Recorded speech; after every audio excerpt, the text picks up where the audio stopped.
Hello, I'm here today with Rob from Concierge Insurance Group, and we're talking about, really why should someone choose when they choose Concierge Insurance. So, first question I want to ask you today here, Rob, is what inspired you to start Concierge Insurance Group? Well, I had been an Allstate agent for a long period of time. Inspired me to get into the independent world was nothing wrong with Allstate. They're a good company, but I learned really quickly that one company cannot be everything for everybody. One company might be the best pick for about 10% of the market, but there's a whole bunch of other people out there, a whole bunch of other companies that want your business too. So the job is to find a broker that can look through all those companies and find the one that is the best fit for you. And that's really what Concierge Insurance is all about, is looking through all that insurance market. It's crazy right now. Rates are all over the place. Instead of you having to go and try to call these companies and figure out which one's the best one, that's what we do, is we kind of look through all that and find the best one for you. Now, you choose to focus on what we call high net worth homeowners in the North Atlanta area. What made you want to choose that particular audience to help? Well, I mean, we're open to anybody, quite honestly, but we do kind of focus on that area and those customers because, believe it or not, what started it was we were working with a high-end car dealership.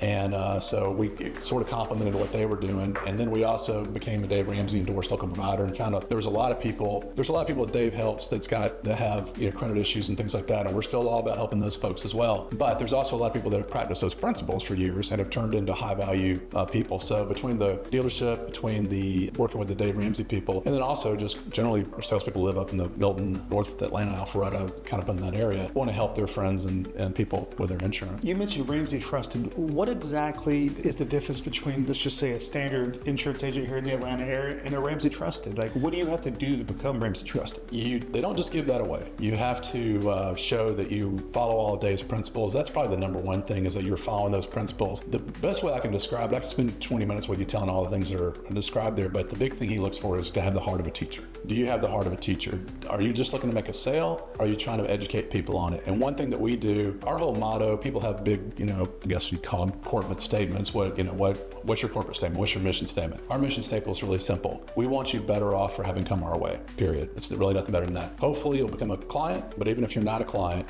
we just want you better off for having made that phone call or done that email or sent that text. So if you become a client, that's great. Or if we can't help you and you go on somewhere else, we want to at least have given you information that would make your coverage better, even if it's somewhere else. Now, you position your agency as offering a concierge approach to insurance. Can you walk me through what exactly it means for a client in Alpharetta or the Milton compared to maybe working with a traditional agent?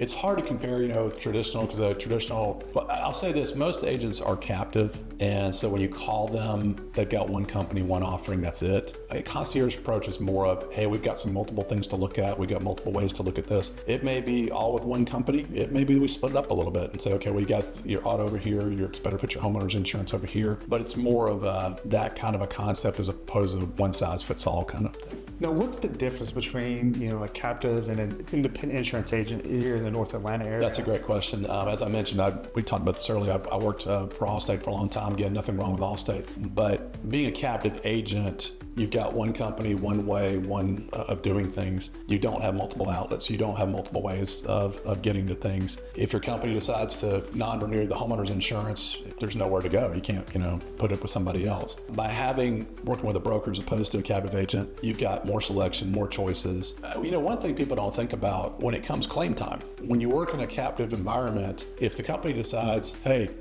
we're just not going to pay this or we're not going to do this, you have very little leverage. But when you're with a broker, they know that if they don't pay that claim, it's going to make the broker upset and it's going to make the customer upset. Now, they're concerned about the customer, but they're more concerned because if you make the broker upset, the broker won't put any more business with you and they'll start pulling business away. So one of the big powers that nobody really talks about is when you go with a brokerage agency, you've got a little bit more leverage when it comes to claims. Now, in 20 years, I've not had an auto or a home insurance claim, and in the last 2 months, I've had an auto and a home insurance claim, and I just so happen to have my insurance to a captive. One thing I've always wondered, though, does a captive truly represent the customer? And I've heard that, hey, captive actually works for the insurance carrier, while an independent truly represents the customer. How does that relationship kind of work? Again, and I'm not trying to knock any captives. I've got friends that are captive agents, and they're good. They're all good people. But yeah, they are working for the company. And I think where the difference is they're working for the company. So when the company says no, there's not really anything they can do. When you're a broker, if the company was to say no, I'm going to say, well,